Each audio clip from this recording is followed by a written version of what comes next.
এই সৎসঙ্গ লাভ করিতে পারেন, জ্ঞান লাভে যত্নশীল হন, তখনই তিনি নিশ্চিতভাবে পারমার্থিক উপলব্ধির পথে অবশ্যই উন্নতি সাধন করিতে পারেন।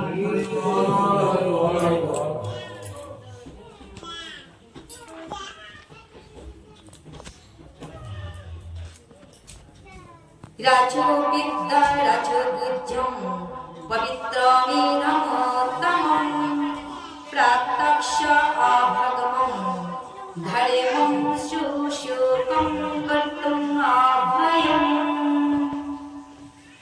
এই জ্ঞান সমস্ত বিদ্যার রাজা, সমস্ত গুহ্য তত্ত্ব থেকেও গুহ্যতর, অতি পবিত্র এবং প্রত্যক্ষ অনুভূতি দ্বারা আত্ম উপলব্ধি প্রদান করে বলে প্রকৃত ধর্ম এই জ্ঞান অভয় এবং সুখসাধ্য।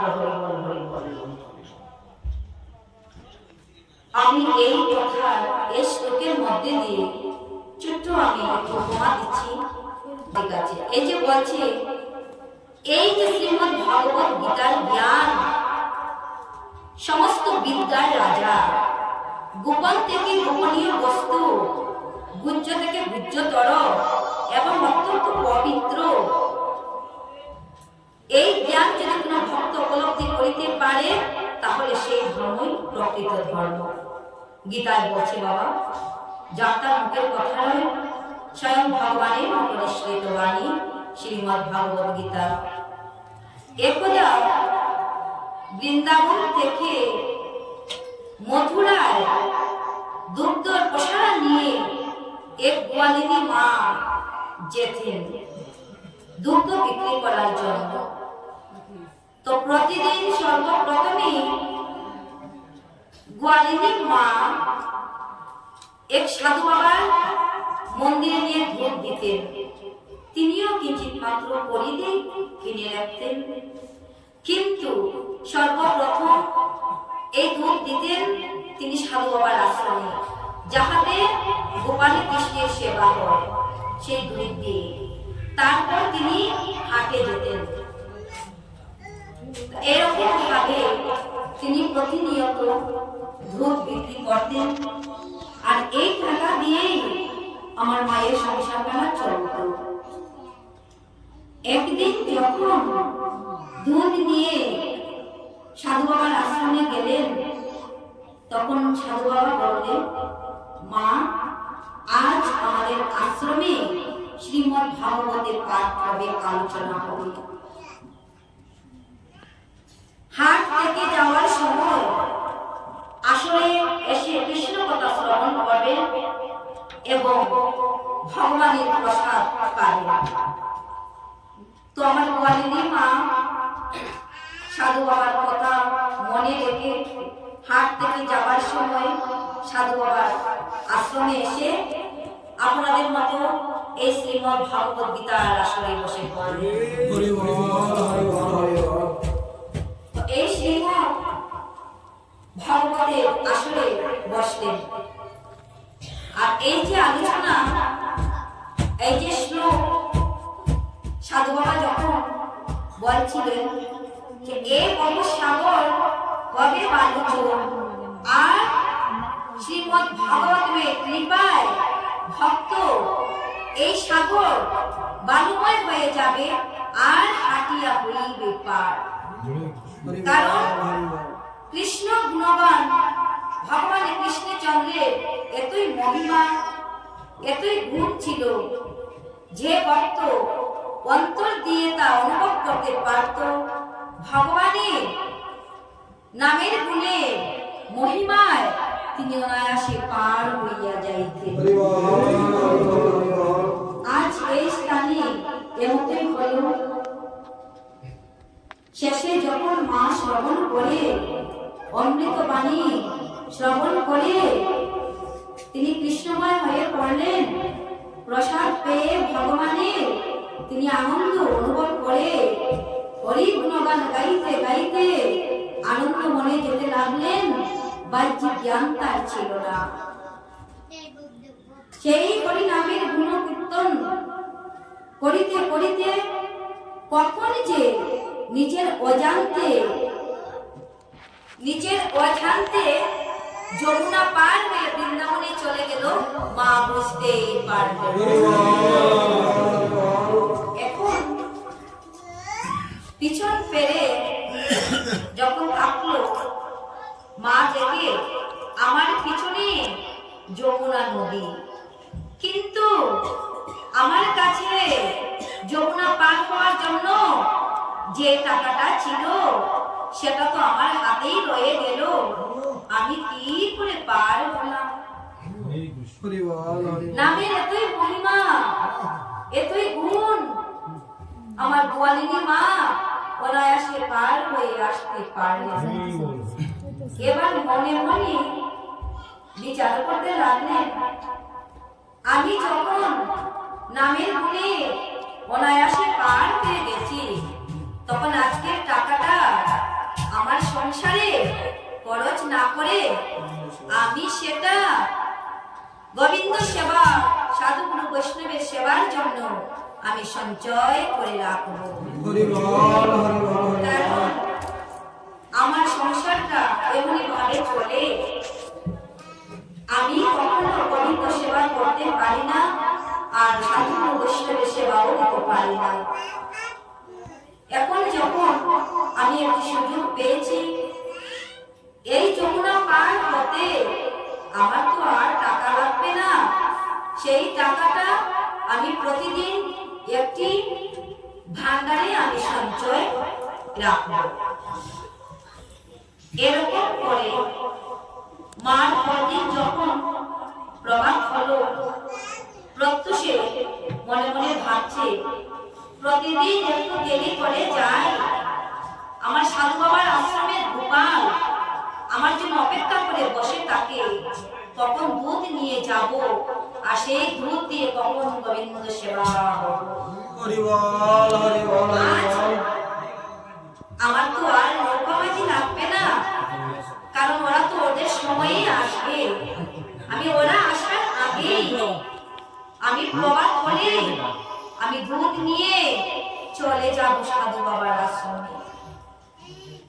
আজ কি হলো, গাভী দমন করে দুধ নিয়ে আমার গোয়ালিনী মা কোথায় যেতে লাগলেন? মথুরা নগরে। মথুরা নগরে যাবে কি করে? হরিনাম গুণগান কীর্তন করে। এই হরিনাম গুণগান কীর্তন করে মা চলছে, কারণ এই হরির নাম বিনা আমাদের মানব জন্মটা বেকার।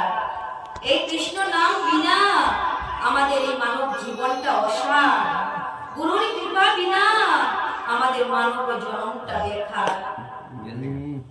তো এই জন্য গোয়ালিনী মা হরিনাম গুণগান কীর্তন করতে করতে যাচ্ছে, কারণ নন্দসুত কৃষ্ণের জন্য, গোপাল রূপী ছোট বালকের জন্য দুধ নিয়ে যাচ্ছেন।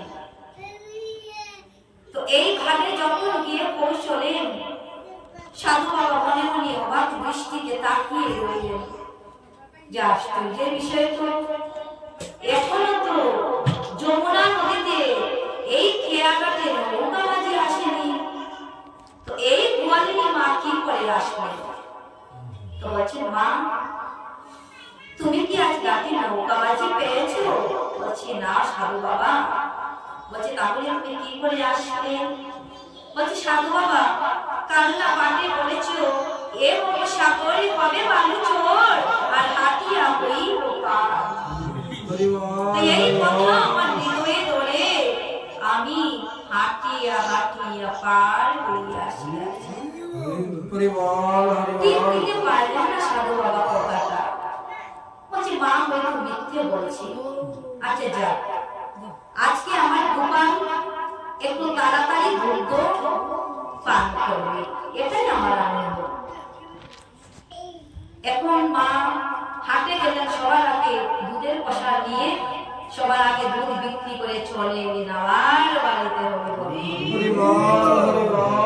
যাওয়ার সময় করি লাগে, আসার সময় করি লাগে, আজকের কড়িটাও এই বাসকে অর্থাৎ ভাণ্ডে সঞ্চয় করা হয়ে গেল। এবারে প্রতিনিয়ত আসা যাওয়ার করি জমতে জমতে যে ভাণ্ডটা রেখেছিল ভাণ্ডটা সম্পূর্ণ হয়ে গেছে।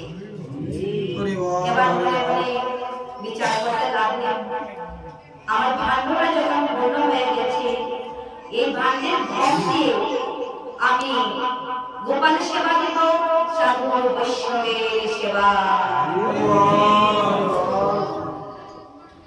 তো সাধু বৈষ্ণবের সেবা দেব, কিন্তু আমি যে সাধু বাবার নিকট থেকে অমৃতময় কথা শ্রবণ করিয়াছি, আর এই অমৃত কথার মাধ্যমে আজ আমি সঞ্চয় করিতে পারিয়াছি, সেই সাধু বাবার গৃহে গিয়ে আমি প্রথম গোপালের নিমন্ত্রণ করব। এই গোপাল নিয়ে আমার সাধু বাবা আমার গৃহে আসবে, আর ভগবানের সেবা হবে, ভক্ত সেবা হবে, আর আমি ভক্তের চরণ ধুলা আমার অঙ্গে। তো নিমন্ত্রণ করবে। পরদিন যখন মা গেলেন, শ্রী চরণ গোপালে ধরে বললেন, বাবা আমার একটি নিবেদন, আমি ভগবানকে নিমন্ত্রণ করছি, তৎসঙ্গে আপনাকে নিমন্ত্রণ করছি। অনেক দিনের মনের স্বাদ ছিল ভক্ত এবং ভগবানের সেবা দেব, আর সাধু বৈষ্ণবের রাঙ্গা রাখল শ্রী চরণে চরণ ধুলো আমার অঙ্গে মাখবে। সাধু বাবা বলেন, বেশ তো সাধু বাবার কথা রাজি হলেন, মায়ের ঘরে যাবে। মা হাত থেকে ওই টাকা দিয়ে হাত বাজার করলেন, আর পবিত্র হয়ে সাধু বাবার মধ্যে আসলেন। সাধু বাবা, ও সাধু বাবা, আমি তোমার নিতে এসেছি। প্রত্যুষেই চলে গেলেন। সাধু বাবা দেখলেন, এ তো সকালে কি করে আসলো, মা তোমার তো কাপড় চোপড় ভিজা নেই, তাহলে এই যমুনা পার কি করে করে? বলছে, ও কি আর বলার আছে বাবা, যেখানে মধুর ভাণ্ড, যেখানে মধুর অমৃত কথা, সেই কথা শুনে শুনে যে আমি অনায়াসে যাতায়াত করতে পারছি, আমি সেদিনই বলেছিলাম আপনার কাছে। তো সাধু বাবা বলছে, যেতে যেতে হয়তো কোন নৌকা মাঝি ঘাটে চলে আসবে, মাঝি নৌকা নিয়ে চলে আসবে, আর আমরা অনায়াসে পার হয়ে যাব। কিন্তু সাধু বাবা যখন ভগবানকে নিয়ে রওনা দিলেন, যখন নদীর খেয়াঘাটে গিয়ে পৌঁছলেন, তখন অবাক দৃষ্টিতে তাকিয়ে রইলেন, কি করে পার হব? আজ কার পাল্লায় বাবা পড়েছি? ভূত পিশাচ না দেবতা? ও বলছে ওই নদী পার হয়ে যাবে। তো বলছে, আসো সাধু বাবা। তো সাধু বাবা বলছে, আসো সাধু বাবা। আর ওই বলেন মা হরি গুণগান কীর্তন করিতে করিতে পার হয়ে গেল, আর সাধু বাবা এপারে রয়ে গেল।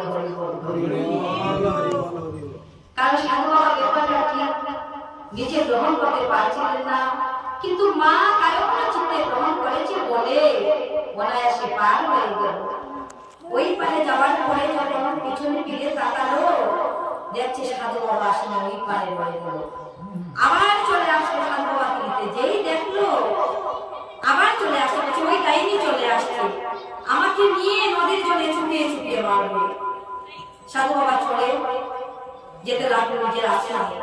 মা দৌড়ে ছুটে চলে গিয়ে সাধু বাবার চরণ ধরে বলছে, ও বাবা আপনি যে আমায় বাস করি, কারণ আমি অনেক কষ্ট করে আমি এই সেবার আয়োজন করেছি, তুমি যদি চলে যাও তাহলে আমার গোপাল সেবাও হবে না, ভক্ত সেবাও হবে না, আর ভক্তের রামদাস চরণের ধুলো আমার মাথাও ভাগ্যবান জীব এই সৎসঙ্গ লাভ করিতে পারেন, জ্ঞান লাভে যত্নশীল হন, তখন তিনি নিশ্চিত ভাবে পারমার্থিক উপলব্ধির পথে অবশ্যই উন্নতি সাধন করিতে পারেন।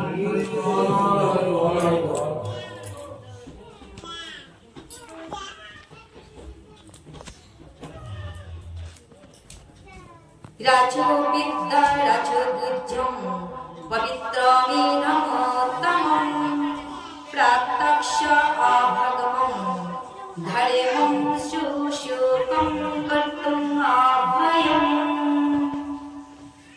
এই জ্ঞান সমস্ত বিদ্যার রাজা, সমস্ত গুহ্য তত্ত্ব থেকেও গুহ্যতর, অতি পবিত্র এবং প্রত্যক্ষ অনুভূতি দ্বারা আত্ম উপলব্ধি প্রদান করে বলে প্রকৃত ধর্ম এই জ্ঞান অভয় এবং সুখসাধ্য।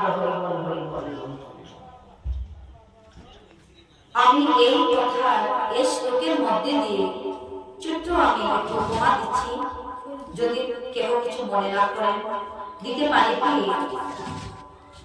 আচ্ছা ঠিক আছে। এই যে বলছে, এই যে শ্রীমদ্ ভাগবত গীতার জ্ঞান সমস্ত বিদ্যার রাজা, গোপন থেকে গোপনীয় বস্তু, গুহ্য থেকে গুহ্যতর এবং অত্যন্ত পবিত্র, এই জ্ঞান যদি কোনো ভক্ত উপলব্ধি করিতে পারে তাহলে সেই ধর্মই প্রকৃত ধর্ম। গীতায় বলছে বাবা, যাত্রার মুখের কথা নয়, স্বয়ং ভগবানের উপনিষদ বাণী শ্রীমদ্ ভাগবত গীতা। একদা বৃন্দাবন থেকে মথুরায় দুগ্ধ প্রসারণ নিয়ে এক গোয়ালিনী মা যেতেন দুগ্ধ বিক্রি করার জন্য। তো প্রতিদিন সর্বপ্রথমে গোয়ালিনী মা এক সাধু বাবার মন্দিরে নিয়ে দুধ দিতেন। তিনিও কিঞ্চিত মাত্র পরিধি কিনে রাখতেন, কিন্তু সর্বপ্রথম এই দুধ দিতেন তিনি সাধু বাবার আশ্রমে, যাহাতে গোপালী কৃষ্ণের সেবা হয় সেই দুধ দিয়ে। তারপর তিনি হাটে যেতেন। এরকম ভাবে তিনি প্রতিনিয়ত দুধ বিক্রি করতেন, আর এই টাকা দিয়েই আমার মায়ের সংসারটা চলত। একদিন যখন দুধ নিয়ে সাধু বাবার আশ্রমে গেলেন, তখন সাধু বাবা বললেন, মা, আজ আমাদের আশ্রমে শ্রীমদ্ ভাগবতের পাঠ হবে, আলোচনা হবে। হাট থেকে যাওয়ার সময় আসলে এসে কৃষ্ণ কথা শ্রবণ করবেন এবং ভগবানের প্রসাদ পাবেন। তো আমার গোয়ালিনী মা সাধু বাবার কথা মনে রেখে হাট থেকে যাওয়ার সময় সাধু বাবার আশ্রমে এসে আপনাদের মতো এই শ্রীমদ্ ভাগবত গীতার আসরে বসে পড়লেন। এই শ্রীমদ্ ভাগবতের আসরে বসলেন, আর এই যে আলোচনা, এই যে শ্লোক সাধু বাবা যখন বলছিলেন যে এই সাগর কবে বালুচ, আর শ্রীমদ্ ভাগবতের কৃপায় ভক্ত এই সাগর বালুময় হয়ে যাবে আর হাটিয়া হইবে পার। কারণ কৃষ্ণ গুণবান ভগবান কৃষ্ণচন্দ্রের এতই মহিমা, এতই গুণ ছিল যে ভক্ত অন্তর দিয়ে তা অনুভব করতে পারত। ভগবানের নামের গুণে মহিমায় তিনি অনায়াসে পার হইয়া যাইতেন। আজ এই স্থানে এমতই হল। শেষে যখন মা শ্রবণ করে, অমৃত বাণী শ্রবণ করে তিনি কৃষ্ণময় হয়ে পড়লেন। প্রসাদ পেয়ে ভগবানের তিনি আনন্দ অনুভব করে হরি গুণগান গাইতে গাইতে আনন্দ মনে যেতে লাগলেন। বাহ্যিক জ্ঞান তার ছিল না। সেই হরি নামের গুণ কীর্তন করিতে করিতে কখন যে নিজের অজান্তে যমুনা পার হয়ে বৃন্দাবনে চলে গেল, মা বুঝতেই পারলেন। এখন পিছন ফেরে যখন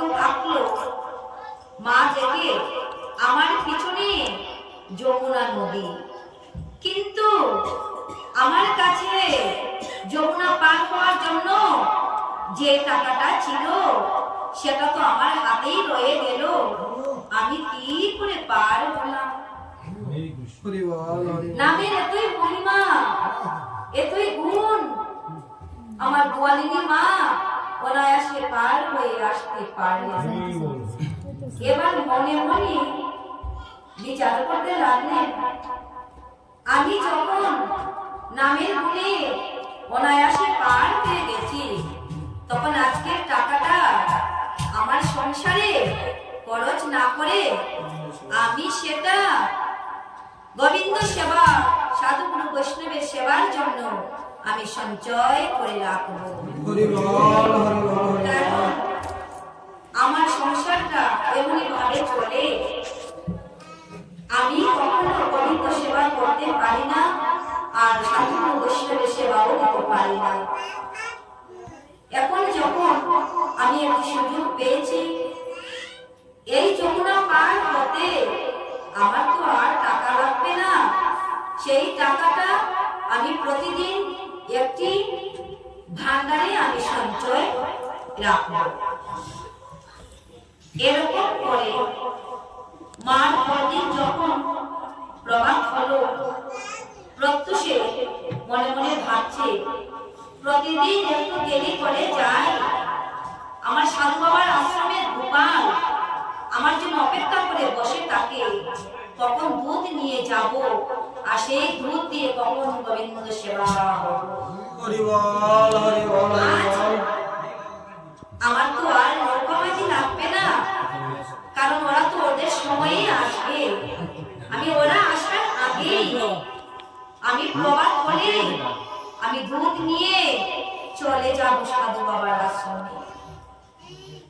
আজ কি হলো, গাভী দোহন করে দুধ নিয়ে আমার গোয়ালিনী মা কোথায় যেতে লাগলেন? মথুরা নগরে। মথুরা নগরে যাবে কি করে?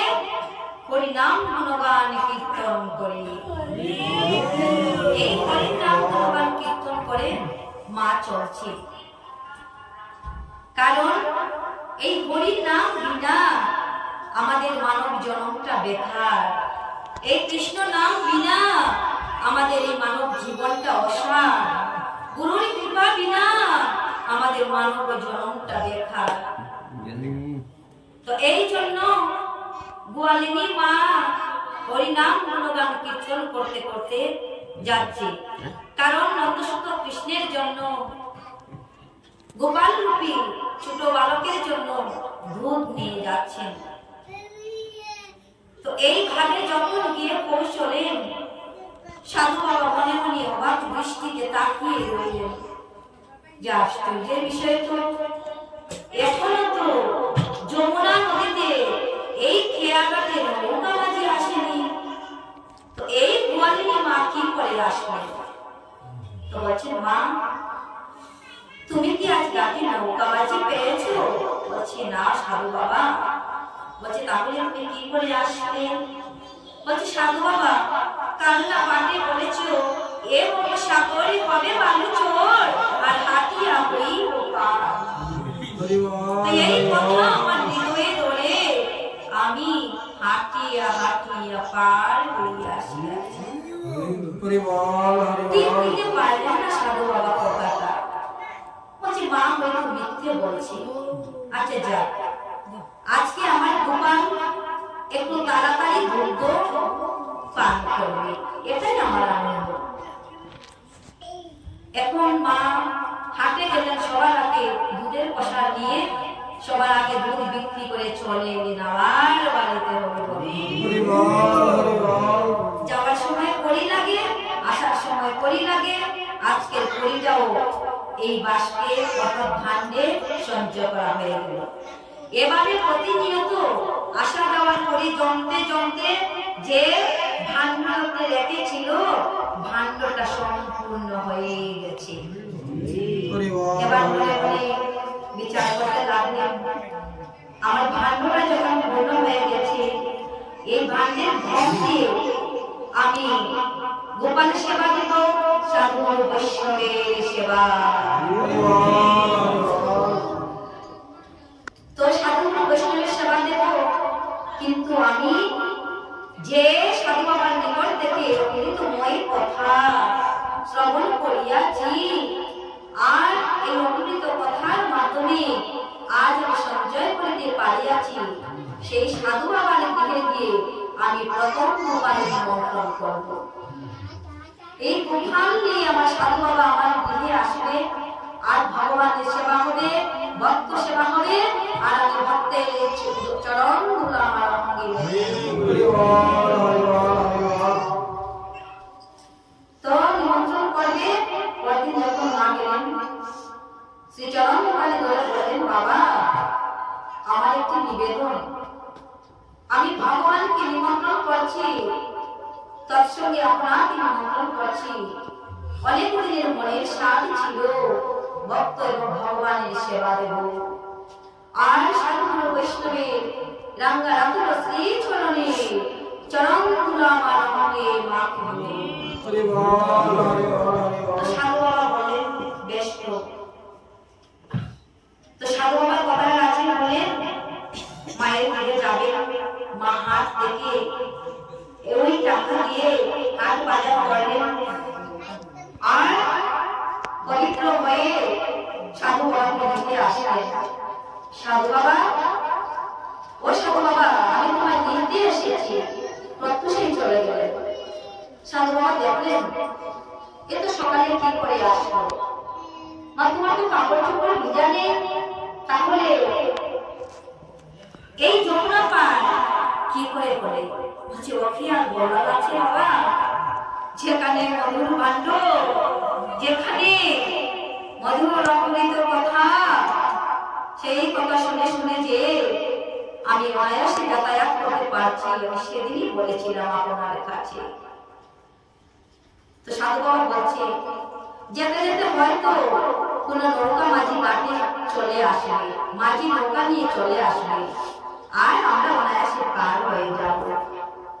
কিন্তু সাধু বাবা যখন ভগবানকে নিয়ে রওনা হলেন, যখন নদীর খেয়াঘাটে গিয়ে পৌঁছলেন, তখন অবাক দৃষ্টিতে তাকিয়ে উঠলেন, কি করে পার হব, আজ কার পাল্লায় বাবা পড়েছি, ভূত পিশাচ না দেবতা?